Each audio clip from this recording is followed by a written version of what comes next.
श्री कृष्ण के प्रेम युक्त लीलाओं का वर्णन किया, तब तैयार हुई श्रीमद् भागवत महापुराण। बोलो भागवत महापुराण की। अब आपसे हम एक प्रश्न करें, बताओ भागवत जी का उद्गम स्थल क्या है? भागवत जी का उद्गम है प्रेम। प्रेम से भागवत जी का प्राकट्य हुआ, इसलिए यहां प्रेम की ही कामना करना। 5 पुरुषार्थ हैं, धर्म, अर्थ, काम और मोक्ष, ये चतुर्विध पुरुषार्थ हैं। परंतु जब से भागवत जी का प्रादुर्भाव हुआ, तब से पंचम पुरुषार्थ आया संसार में, जिसको हम प्रेम कहते हैं। भागवत के आश्रय में रहने वाले व्यक्ति को धर्म, अर्थ, काम और मोक्ष की भी कामना नहीं होती। हमारे ब्रजवासियों से जाके पूछो, मोक्ष चाहिए? ना, मुक्ति नौन सी खारी लागे, नमक जैसी खारी खारी लगे, मुक्ति हमें ना चाहिए। ब्रजवासी तो कहें, कहा करूं वैकुंठ ही जाए, जहां नहीं नंद, जहां नहीं यशोदा, जहां नहीं गोकुल, गाय और ग्वाल और गाय, जहां नहीं नीर बहत यमुना को, ब्रजतज मोरी जाए बलाए। मुझे नहीं जाना वैकुंठ। हमारे ब्रजवासी तो ऐसे भावना रखते हैं। धर्म, अर्थ, काम, मोक्ष की भी कामना नहीं है, केवल प्रेम बस।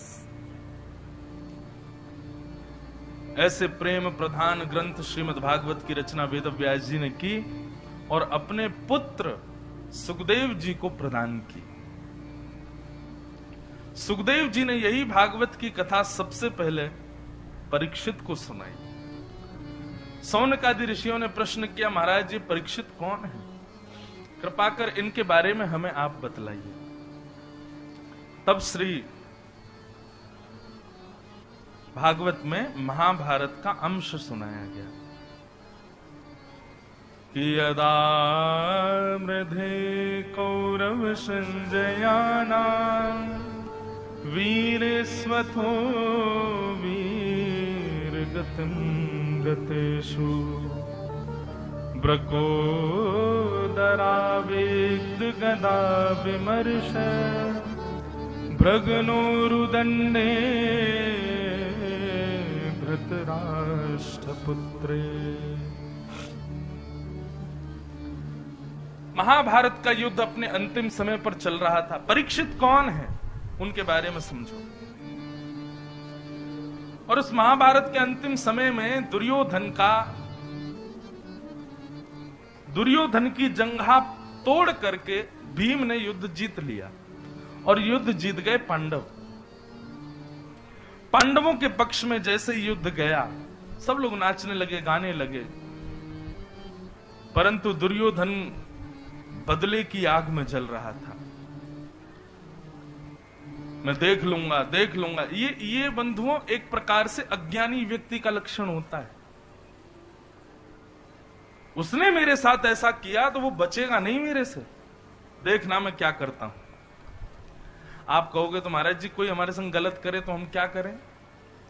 मानोगे तो नहीं, लेकिन फिर भी यदि पूछो तो हम बताएं। प्रकृति के हवाले छोड़ो,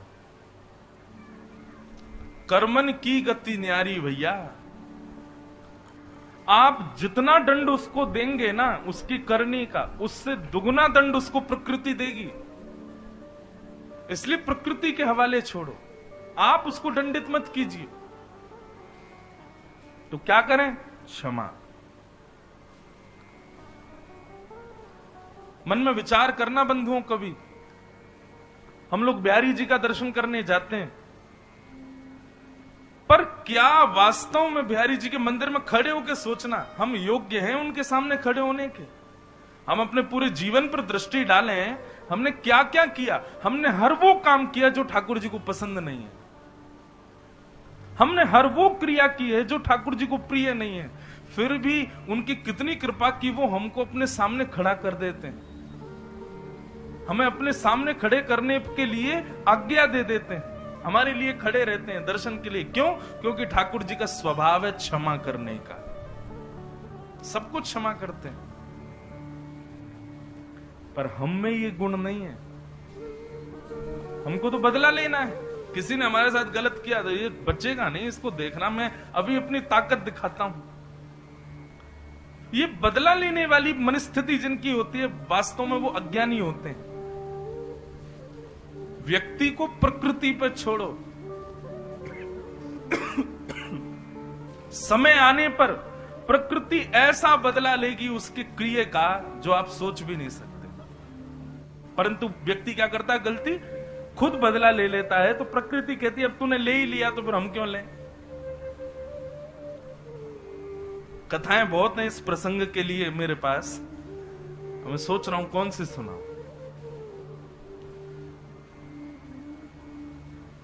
जगन्नाथ महाप्रभु के एक भक्त हुए श्री जयदेव महाप्रभु, जिन्होंने गीत गोविंद महाकाव्य लिखा। उनकी बड़ी प्रतिष्ठा हो गई थी संसार में, और प्रतिष्ठा से जलने वाले लोग तो होते ही हैं। एक बार जयदेव महाप्रभु रात्रि में कहीं जा रहे थे तो डाकुओं ने उनको पकड़ लिया और उनके हाथ पैर काट करके उनको कुएं में फेंक दिया। महाप्रभु जयदेव जी पीड़ा में तो बहुत थे, लेकिन जगन्नाथ जी को याद करते हुए बोले, नाथ मुझ पर कृपा करो, यदि मेरे जीवन का अंत होना है तो अभी ले लीजिए, लेकिन यदि आप चाहते हैं कि अभी और सेवा करूं तो मेरी रक्षा करो। इतने में ही एक राजा उस मार्ग से जा रहा था, उसने रक्त देखा, खोजबीन की तो पास के कुएं में जयदेव महाप्रभु पड़े थे। वो राजा महाप्रभु जयदेव की कविताएं गीत गोविंद को पढ़ता था, लेकिन वो जानता नहीं था कि ये जयदेव महाप्रभु है। उसने उनको बाहर निकाला, उनके हाथ पैरों पर मल्लम पट्टी आदि लगवा दी और अपने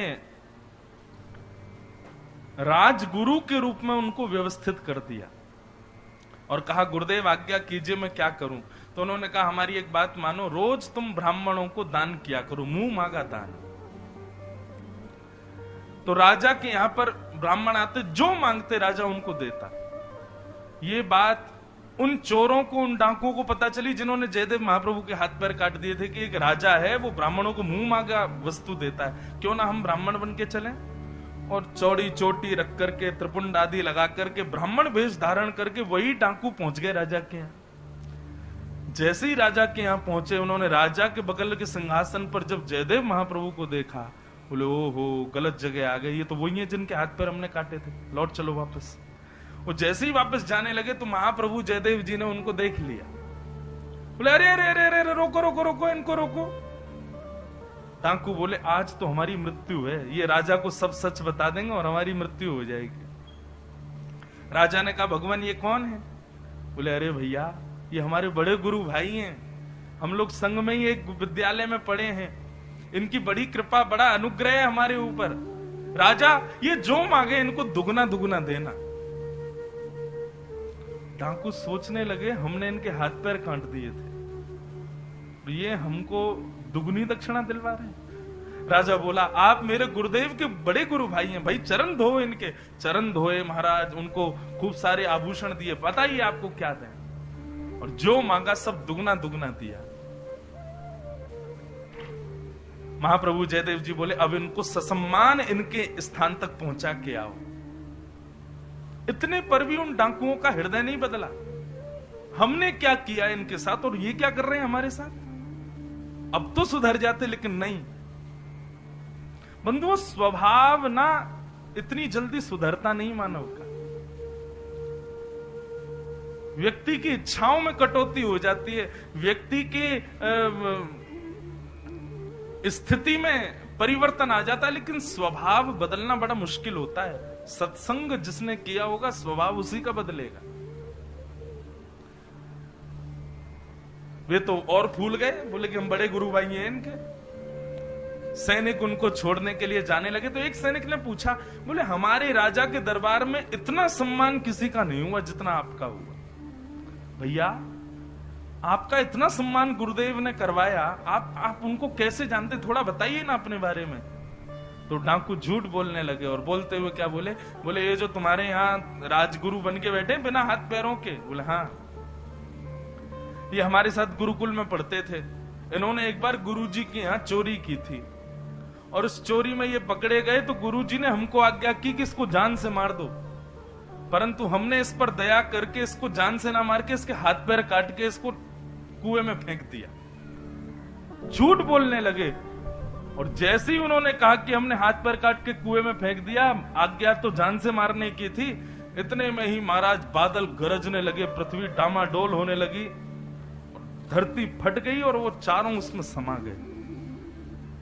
प्रकृति क्रोधित हो गई। सैनिकों ने जाकर के राजा को बताई सारा वृत्तांत। तो राजा ने राजगुरु जयदेव महाप्रभु के चरणों में प्रणाम करते हुए कहा, भगवान ऐसा ऐसा कुछ घटना हुई है, मैं सत्य जानना चाहता हूं, सत्य क्या है। तब जयदेव महाप्रभु ने कहा, वे चारों डाकू थे, उन्होंने मेरे हाथ पैर काट दिए थे, पर यहां बहुत उनका सम्मान हुआ, उसके बाद भी उनके हृदय में परिवर्तन नहीं हुआ, झूठ बोलते रहे, इसलिए प्रकृति ने उनको दंड दिया है। राजन, आपके साथ कोई कितना भी बड़ा दुराचरण क्यों ना करे, आप क्षमा कर देना, प्रकृति आपका बदला लेगी। क्यों? जब हम सोचते हैं ना कि हम बदला लेंगे, तो उसी समय हमारी बुद्धि में कितनी विकृति आती है, कितने पाप जन्म ले लेते हैं, हम सोच भी नहीं सकते। इसलिए हमारे पूर्वजों ने, पूर्वाचार्यों ने कहा, क्षमा बड़ेन को चाहिए, क्षमा करना सीखिए। आप कहेंगे महाराज जी कई अपराध ऐसे होते हैं उन पर क्षमा कर देंगे तो और बिगड़ जाएगा व्यक्ति। मैंने क्रोध करने से मना नहीं किया, दंड देने से मना किया है। आप क्रुद्ध कर सकते हैं अपने पुत्र पर, अपनी पुत्री पर, अपने यहां काम करने वाले लोगों पर दंड मत दीजिए। दंड का तो अभिप्राय प्रकृति को दीजिए, कर्म का फल प्रकृति देगी।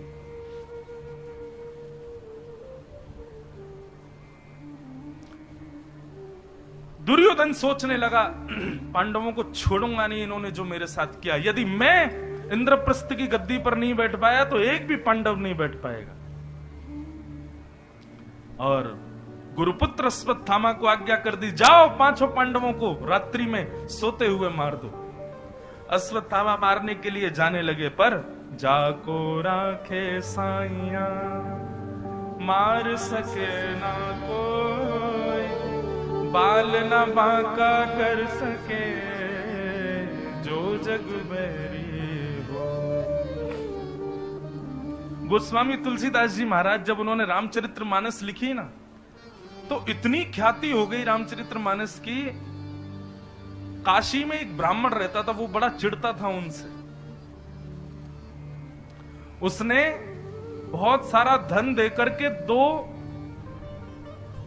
डाकुओं को पकड़ा और कहा, ले लो बहुत सारा धन और जाकर के तुम गोस्वामी तुलसीदास जी को मार दो। डाकू बोले काम हो जाएगा। अर्धरात्रि का समय गंगा के तट पर परनकुटी में रहते थे गोस्वामी तुलसीदास जी महाराज। जैसे ही डाकू उनको मारने के लिए गए उनकी कुटिया के पास, तो क्या देखा, कुटिया के बाहर एक गौर वर्ण और एक श्याम वर्ण के 2 बालक, 2 कुमार, राजकुमार जैसे दिख रहे थे। उनकी कांति, एक की श्याम वर्ण थी, एक की गौर वर्ण थी, हाथ में धनुष लेकर के और पहरेदारी कर रहे थे। उनका रूप देख करके डाकू तो देखते ही रह गए। बोले भैया पैसा वैसा सब वापस करो, हम इनको नहीं मार सकते। दूसरे दिन ब्राह्मण के पास पहुंच गए और ब्राह्मण से जाकर के बोले भैया ये लो अपना धन, और सुनो दुगना चाहिए तो दुगना ले लो, हम उनको नहीं मार सकते। बोले ऐसा क्या हो गया भाई? तो उन्होंने कहा, अरे कभी चलो रात में हमारे साथ। इतना सुंदर मुखमंडल, ऐसे कटाक्ष नेत्र, ऐसी सुंदर नासिका, ऐसे सुंदर ओष्ठ, ऐसे सुंदर भुजाएं, ऐसे सुंदर चरण, 2 राजकुमार इतने सुंदर हमने कभी नहीं देखे।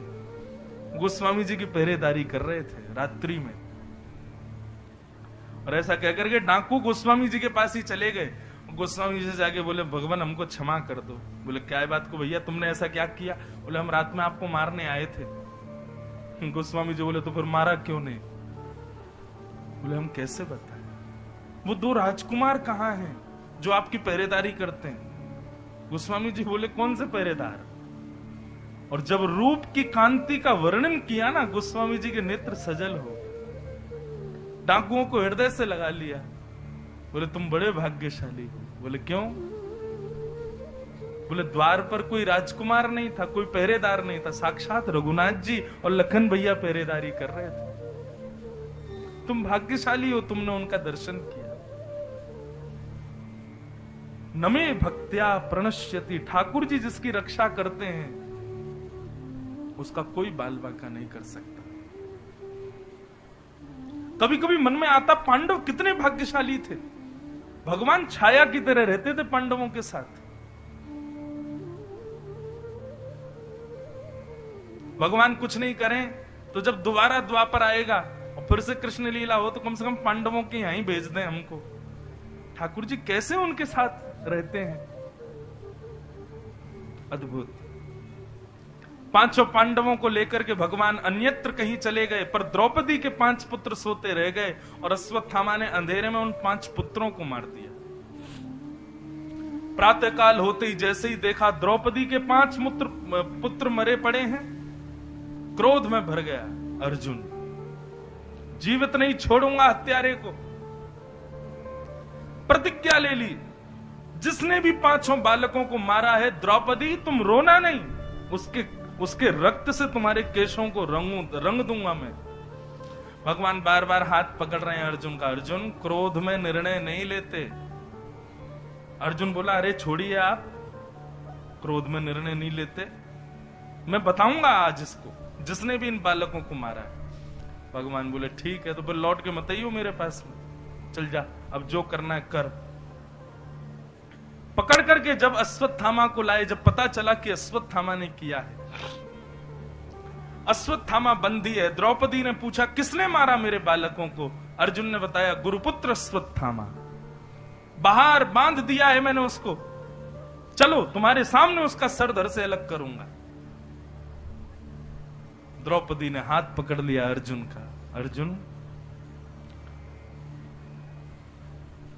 निरीक्ष कृष्णापकृतं गुरुसुतं वाम स्वभावा कृपयाननाम च। अर्जुन क्या कर रहे हो तुम? किसको मार रहे हो? तो तुम्हारे बालकों का हत्यारा? मेरे बालकों का हत्यारा है, पर ये तो देख लो ये कौन है। बोले कौन है? बोले गुरुपुत्र है, हमारे गुरु जी का बेटा। जिस गुरु ने, और गुरुपुत्र गुरु समान होता है,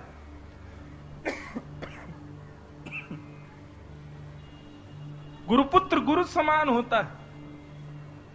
गुरु के अनंत उपकार है हमारे ऊपर, उन्होंने धनुष चलाना सिखाया, तुमको खड़े होना सिखाया रणभूमि में। उन गुरु को दक्षिणा देने की जगह तुम उनके पुत्र को मार रहे हो। अर्जुन ऐसा कभी मत करना। अर्जुन बोले वो बात की बात है, इसने तुम्हारे बालकों को मारा। बोले भले ही मारा हो, परंतु ये गुरुपुत्र है। और दूसरी बात, तुम क्षत्रिय और ये ब्राह्मण है। और तीसरी बात, ये अपनी मां का इकलौता बेटा है। मेरे 5 पुत्र मर गए। पुत्र के मरने का शोक क्या होता है अर्जुन, तुम नहीं जानते, मैं जानती हूं। इसको मार दोगे तो इसकी मां को कितनी पीड़ा होगी, और इसकी मां को तो मुझसे ज्यादा पीड़ा होगी। क्यों? क्योंकि विधवा वो पहले हो चुकी हैं और पुत्र भी मर जाएगा, कैसे जिएंगी? मेरे पुत्र नहीं है तो क्या हुआ, 5 पति तो खड़े मेरे सामने। मत मारो, इसको छोड़ दो। बंधुओं, द्रौपदी के 5 लक्षण बताए गए भागवत में कि कोई भी व्यक्ति जीवन में कभी भी निर्णय ले तो द्रौपदी की तरह इन 5 बातों का ध्यान रखे। द्रौपदी की जो बातें हैं यहां पर अश्वत्थामा को ना मारने के लिए, उसमें 5 बातें प्रधान: धर्म, न्याय, दया, निष्कपटता और समता। हम कोई भी निर्णय लें उसमें धर्म का ध्यान रखो कि धर्म आज्ञा क्या करता है। इसलिए गुरुजनों से, विशिष्ट जनों से पहले पूछो, धर्म का आश्रय लो। फिर दूसरी बात, न्याय देखो। ऐसा तो नहीं कि हमारे किसी निर्णय से किसी के संग अन्याय हो जाए। न्याय मिलना चाहिए सबको। तीसरी बात, दया का भी एक सॉफ्ट कॉर्नर रखना।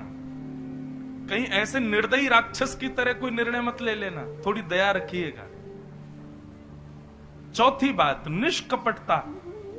एक पक्ष के प्रति आपका रुझान ज्यादा नहीं होना चाहिए, दोनों पक्ष के बारे में समान सोचो। और अंतिम बात, समता, समत्व। अपना है ये पराया है ऐसी भावना नहीं, सम मानिएगा। उसके बाद जो आप निर्णय लोगे कल्याणकारी होगा। द्रौपदी की बात सुनकर के हम लोगों की स्थिति बंधुओं पता है कैसी है? हमसे किसी ने पूछा, भैया हमको ना गोवर्धन जाना है भरतपुर से, तो जरा रास्ता बता दीजिए, वो ऐसे ऐसे रास्ता है, वो ठीक है कि नहीं है? अब हम कल ही गए थे, हमको खूब पता है कि हमारे सौकर बोल गए गाड़ी के, इतनी दच्चियां लगी, इतने गड्ढे, इतने पानी भरे हुए थे, लेकिन हमारी स्थिति पता कैसी है? नहीं नहीं बहुत बढ़िया, जाओ तुम भी जाओ, उसी रास्ते से जाना। मेरी गाड़ी टूटी, इसकी कैसे बचे? इसकी भी टूटनी चाहिए। भैया आप अभी अभी केदारनाथ होके आए, कैसा रास्ता? बोले दिक्कत तो बिल्कुल होती ही नहीं है, बहुत बढ़िया है, बढ़िया मौसम रहता है, सब लोग अफवाह फैलाते हैं, ऐसा कुछ नहीं है, बढ़िया जाओगे, प्रेम से पहुंच जाओगे, दर्शन करके महादेव के आओगे। और खुद की स्थिति क्या हुई थी? बोले ऑक्सीजन चली गई थी, 2 दिन हॉस्पिटलाइज रहे थे, बिना ऑक्सीजन के चले नहीं जा रहा। लेकिन मन में क्या आ जाता है, जब हमने सहा है तो ये भी सहे। इसको बंधुओं कपट कहते हैं। जिस मार्ग से हम निकले हैं उस मार्ग में जितनी दुविधा आई हैं, श्रेष्ठ व्यक्ति का लक्षण है अपने पीछे आने वाले उस मार्ग के अनुगामियों को सावधान कर दे। सावधान रहना, ऐसा मार्ग है, ऐसी दुर्गमता है, ऐसा है, ऐसा है। सब लोग इधर देखो, कथा सुनो ध्यान से।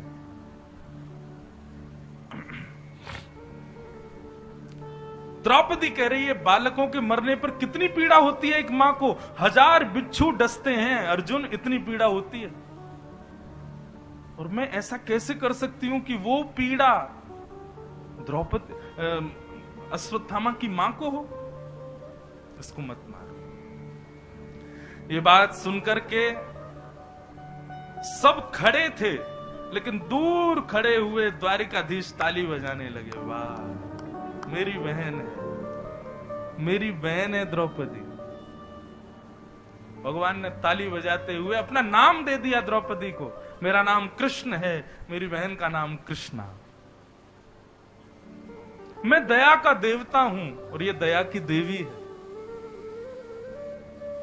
कोई बालकों के हत्यारे को, बंधु बहुत सुनने में आसान लग रहा है, जिन जिन के बालक हैं जरा विचार करना। कोई हमारे बालक को यदि हमारे सामने डांट भी देना, कितना क्रोध आता है मां को। मां को यदि पता चल जाए कि स्कूल में टीचर ने हमारे बेटा को ने एक थप्पड़ मार दिया उसकी गलती पर, तो मां स्कूल अधर करके आ जाती है पूरा। मुझे बताते, मुझे फोन करते, लिख के भेजते, मैं दंड देती। आपने क्यों दिया? आपने क्यों छुआ मेरे पुत्र को? ये ममता है मां की। ऐसी द्रौपदी के 5 निर्दोष बालकों को मार दिया और द्रौपदी ने कुछ नहीं कहा। ये सामान्य बात नहीं है बंधु, साधारण नहीं है ये। इसीलिए तो भगवान की बहन है, क्योंकि दया है उसके अंदर। अर्जुन अब सोचने लगा, अब क्या करूं मैंने तो संकल्प लिया है कि इसको मारना है। भगवान की ओर जब देखा, भगवान बोले अब तो तूने ले, अब तूने जो कहा है तू ही कर, मुझसे क्यों पूछ रहा है? बोले नहीं भगवान, आलोक्यम बदनम सख्य, आप ही आज्ञा करो, क्या करो। अर्जुन, ब्राह्मण को और स्त्रियों को कितना भी बड़ा दंड हो, मारने का आज्ञा नहीं देते शास्त्र, उनको मृत्यु दंड नहीं दे सकते। ब्राह्मण और मातृशक्ति मृत्यु दंड की अधिकारी नहीं होती। धर्म मना करता है, चाहे उनका कितना भी बड़ा दोष क्यों ना। इसलिए ब्रह्म बंधुर न हंतव्य, ब्राह्मण कैसा भी क्यों ना हो अर्जुन, उसको मारना नहीं चाहिए। परंतु छोटे छोटे निर्दोष बालकों का कोई हत्यारा हो, चाहे वो कोई भी हो, उसको छोड़ना नहीं चाहिए। अर्जुन बोला, मैंने तो बहुत बड़ी गलती कर दी आपसे पूछ के। ये आपने कैसा निर्णय दिया है? ब्राह्मण को मारना नहीं है और बालकों के हत्यारे को छोड़ना नहीं है, और ये दोनों ही लक्षण इसमें है, ये ब्राह्मण भी है, बालकों का हत्यारा भी है। भगवान बोले, सोच अर्जुन, विचार कर, थोड़ा बुद्धि पर प्रकाश डाल। तुझे गीता सुनाई है मैंने, समझ में आएगा, बुद्धि पर थोड़ा विचार कर। तब अर्जुन को समझ आया, मतलब भगवान आज्ञा कर रहे हैं कि मृत्यु दंड से भी बड़ा कोई दंड हो तो वो इसको दो, और मृत्यु दंड से बड़ा दंड है जीवित रहना और मृत्यु की इच्छा रखना। जीवित रहकर के व्यक्ति ऐसा हो जाए कि वो विचार करे, हाथ जोड़े कि मुझे मार दो, ये मृत्यु दंड से भी बड़ा दंड है। और ऐसा तभी होता है जब प्रतिष्ठित व्यक्ति का भरे समाज में अपमान होता है। अर्जुन, एक तो ये अमर है, इसकी मृत्यु नहीं हो सकती, परंतु इसके साथ ऐसा बर्ताव करो कि ये जीवित रहे और हर क्षण मरे। आधी दाढ़ी आधी मूछ छेदन कर दिया, आधे केश छेदन कर दिए, और ब्राह्मण की बंधुओं आधी मृत्यु हो जाती है उस ब्राह्मण की, जो ब्राह्मण अपनी शिखा का छेदन कर देता है, जो अपनी चोटी काट देता है। अश्वत्थामा की चोटी काट करके हर ब्राह्मण के मस्तिष्क में ब्रह्म तेज की मणि होती है, हर ब्राह्मण के।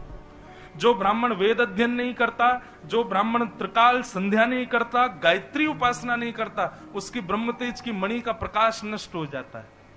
लेकिन जो वेद अध्ययन करता है, त्रिकाल संध्या करता है, गायत्री उपासन करता है, उसके मुखमंडल पर एक अलग आभा होती है, वो आभा ब्रह्म तेज की मणि होती है।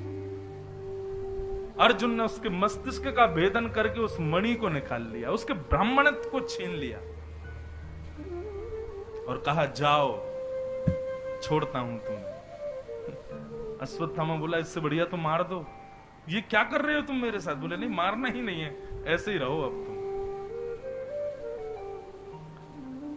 अश्वत्थामा को धक्के दे करके बाहर कर दिया। और अश्वत्थामा मन में सोचने लगा, जब मेरे साथ इतना बुरा हो ही गया है तो क्यों ना पांडवों को किसी लायक ना छोड़ूं मैं। इन पांचों के बाद इंद्रप्रस्थ की गद्दी पर बैठने के लिए कोई नहीं बचा। 5 बालक थे द्रौपदी के, उनको भी मैंने मार दिया, लेकिन एक वारिश अभी इनका बचा है, एक वंशज इनका बचा है।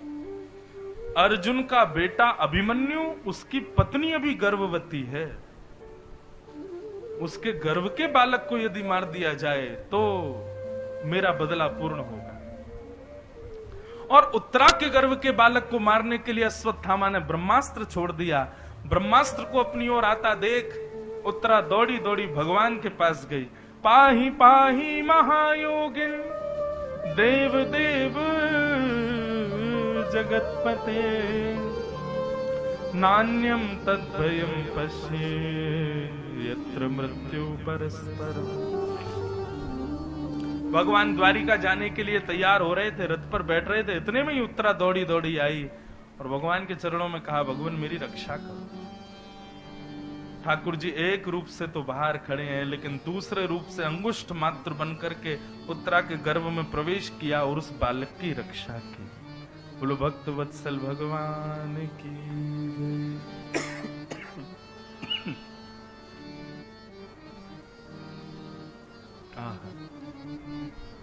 बहुत विस्तृत है भागवत मैं, कई विषय तो बहुत सूक्ष्म में कह के निकलता हूं, फिर भी रह ही जाते हैं। उत्तरा की भगवान ने जब रक्षा की ना, तो किसी को पता नहीं चला कि भगवान ने ऐसा किया। ये ठाकुर जी का स्वभाव है कि वो श्रेष्ठ क्रिया करने के बाद भी कभी उसका यश चाहते नहीं है। आजकल लोगों में एक और दुर्गुण आया है, सारे क्रेडिट्स को लेने का। बहुत बढ़िया बना है भैया पंडाल, हमने बनवाया। व्यास जी कथा बहुत अच्छी कर रहे हैं, हम लेके आए। भोजन बहुत अच्छा है, हलवाई मैंने ढूंढा था। हर चीज, कई लोग ऐसे होते हैं कि नहीं, सब जगह होते हैं, लेकिन हमारे ठाकुर जी का ऐसा स्वभाव नहीं है। हम सांस भी ले रहे हैं तो ये भी बिहारी जी की कृपा है, लेकिन इसमें भी बिहारी जी मुस्कुराते ही रहते। बेचारा देखो ये सोच रहा है कि मैं बच गया, मैं जीवित हूं, देखो मैं ठीक हूं, मैं स्वस्थ हूं, मेरी बॉडी बनी है, मेरा ज्ञान देखो मेरा। बिहारी जी भी मंद मंद मुस्कुराते होंगे, तो कुछ नहीं है, कुछ भी नहीं है तू, सब मेरी कृपा से। कृपा की न होती जो आदत तुम्हारी,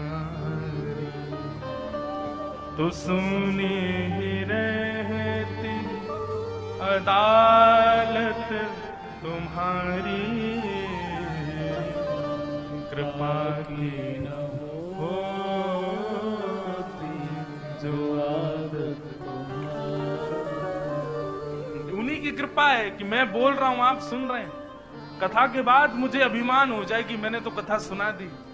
बिहारी जी कहेंगे बेटा जिस दिन ये गला पकड़ लिया ना हमने, आज थोड़ा सा पकड़ तो रखा है, जिस दिन हमने थोड़ा सा पकड़ लिया ना, एक शब्द नहीं बोल पाओ। आप लोग अभिमान करो कि भाई 4 घंटे हमारा तो मन ही बिल्कुल कहीं नहीं जाता, पूरे दिन कथा में ही रहता है। ठाकुर जी कहते हैं एक चुटकी बजाते ही ना बैठे भरतपुर में वो मन अमेरिका पहुंच जाएगा। ये हमारी ही कृपा है जो तुम यहां बैठ के सुन पा रहे हो। इसलिए भैया अभिमान किस बात का। ठाकुर जी कभी क्रेडिट नहीं लेते, बड़े से बड़ी क्रियाएं करने के बाद भी दूसरों को यश दे देते। ऐसा ही स्वभाव भक्तों का भी होना चाहिए। कुछ भी करो परंतु नाम किसी और का कर दो, बोले इन्होंने करवाया, इनसे ही हुआ, इन्हीं के द्वारा ये संभव हो पाया। ये एक सद लक्षण है वैष्णव भक्त का।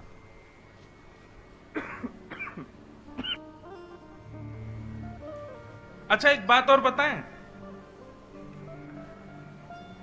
कभी किसी को आप कहने लग जाओ अरे ये सब इन्हीं की कृपा से हुआ, तो वो सामने वाला व्यक्ति कहता नहीं नहीं नहीं सब बिहारी जी की कृपा है, लेकिन ये केवल वो बोल रहा है, मानता नहीं है।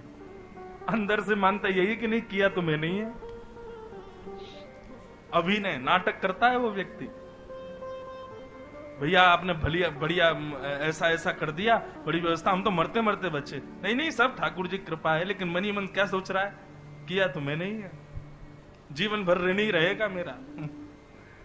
आपने कुछ नहीं किया, सब कृपा ठाकुर जी करते हैं।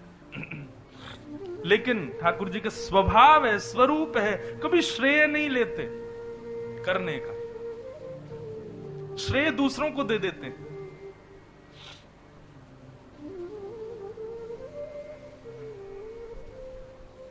किसी को नहीं पता चला कि उत्तरा के गर्भ के बालक को किसने बचाया। भगवान बाहर खड़े खड़े नाटक कर, अच्छा अरे ब्रह्मास्त्र तो देखो नष्ट हो गया, उत्तरा तुम्हारे भजन में कितना बल है, देखो ब्रह्मास्त्र आया नहीं तुम्हारे पास। दूर खड़ी कुंती मुस्कुरा रही है, बोले कि ये इनकी सब चाल में समझ गई हूं, ये खुद ही भीतर जाके रक्षा करके आ गए और बाहर ऐसा प्रिटेंड कर रहे हैं कि मैंने कुछ किया ही नहीं है। भगवान बोले उत्तरा अब सब ठीक है, बोले हाँ बड़ी कृपा। बोले अब चलो जाओ, अब मैं जाऊं द्वारिका। जैसे ही रथ पर चढ़े इतने में कुंती ने आकर के घोड़ों की लगाम पकड़ ली और नीचे उतर के आओ। भगवान बोले अरे बुआ क्या हो गया? बोले तुम्हारी चाल देख रही थी मैं दूर खड़ी खड़ी। बोले क्या चाल? वही उत्तरा के गर्भ के बालक को किसने बचाया? उसका भजन है, उसका तप है बुआ, वो अपने भजन बल से बची है। बोले मैं सब जानती हूं, आप उसकी श्वास नली से अंगुष्ठ मात्र का रूप धारण करके भीतर गए और आपने अपनी गदा को, चक्रा नाम की गदा को इतनी द्रुत गति से घुमाया कि आकाश में ब्रह्मास्त्र नष्ट हो गया। नहीं तो ब्रह्मास्त्र को नष्ट करने की सामर्थ्य किसी भजन में नहीं है, ये केवल नारायण में। और मैं जान गई हूं कि आप नारायण हो। भगवान मंद मंद मुस्काने लगे। अब जान गई हो बुआ तो फिर बताओ, भगवान से तो कुछ मांगना चाहिए। यदि मैं नारायण हूं, मांगो कुछ, क्या चाहिए? कुंती ने कहा मैं आपकी स्तुति करना चाहती हूं। और ये भागवत की सबसे पहली स्तुति है, कुंती स्तुति, कि नमस्ये पुरुषम त्वाद्यम ईश्वरम प्रकृति परम अलक्ष्यम सर्वभूतानां अंतर्बहिरवस्थितम्। कुंती एक बात कहती है बंधुओं, ध्यान से सुनना। मानव भगवान को केवल एक वस्तु दे सकता है, केवल एक। क्या? दोनों हाथ जोड़ करके प्रणाम, बस। इसके अलावा आप कुछ नहीं दे सकते ठाकुर जी को। इसके अलावा आप जो भी कुछ ऑफर कर रहे हो वो सब ठाकुर जी ने ही आपको दिया है। 500 रुपया, कई लोग मंदिर में जाते हैं बिहारी जी के सामने 500 रुपया निकाल के यूं यूं घुमाएंगे, यूं ऐसे ऊपर से नीचे घुमा के और फिर दे देंगे पुजारी जी को। अगर नजर उतारने के भाव से किया है तो दिखाओ मत, और दिखा रहे हो तो फिर भैया ये जो तुम्हारे पास आया है ना, ये बिहारी जी ने ही दिया है, ये दिखाना क्यों? हम केवल एक वस्तु दे सकते हैं, नमन। मतलब ये मन मेरा नहीं है नाथ, ये आपका है। ये मन पर मेरा कोई वश नहीं, ये आपका है नाथ, मैं इसको आपको अर्पित करता हूं, बस। कुंती कहती है इसके अलावा आप कुछ नहीं दे सकते ठाकुर जी को, और ना ही उनको जरूरत है। इसलिए मैं आपको नमस्कार करती हूं भगवान, इसके अलावा इससे बड़ा मेरे पास और कुछ है नहीं, और ना ही इससे श्रेष्ठ आपको कुछ चाहिए, आवश्यकता नहीं है आपको। मैं आपको नमस्कार करती हूं। कुंती ने भगवान की स्तुति गाते हुए कहा, भगवान तथा परमहंसानां मुनीनां ममलात्मनां भक्ति योग विधानार्थम कथम पश्येमहि स्त्रियः। हे नाथ, आप केवल संतों की रक्षा, वैष्णव भक्तों की रक्षा के लिए ही तो आपका अवतार होता है। ठाकुर जी का अवतार बंधुओं राक्षसों को मारने के लिए नहीं होता। कई लोग मुझसे कहते हैं महाराज जी इतना पाप बढ़ रहा है, भगवान कब आएंगे? पाप बढ़ने पे भगवान थोड़ी आते हैं, पापियों को मारने के लिए भगवान थोड़ी आते हैं।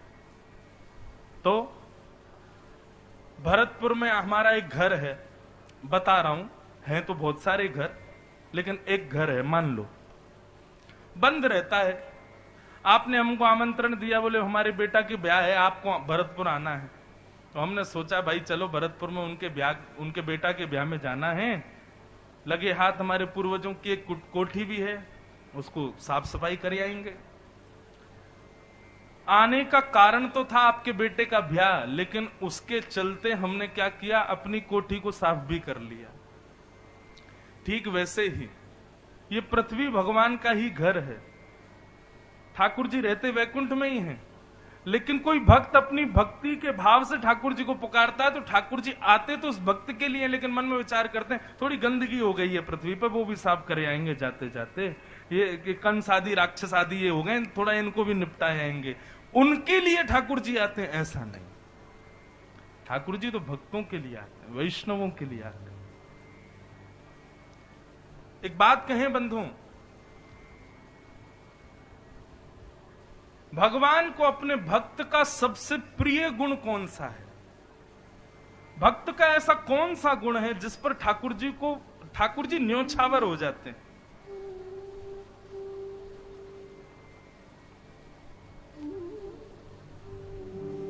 भक्त वत्सलता।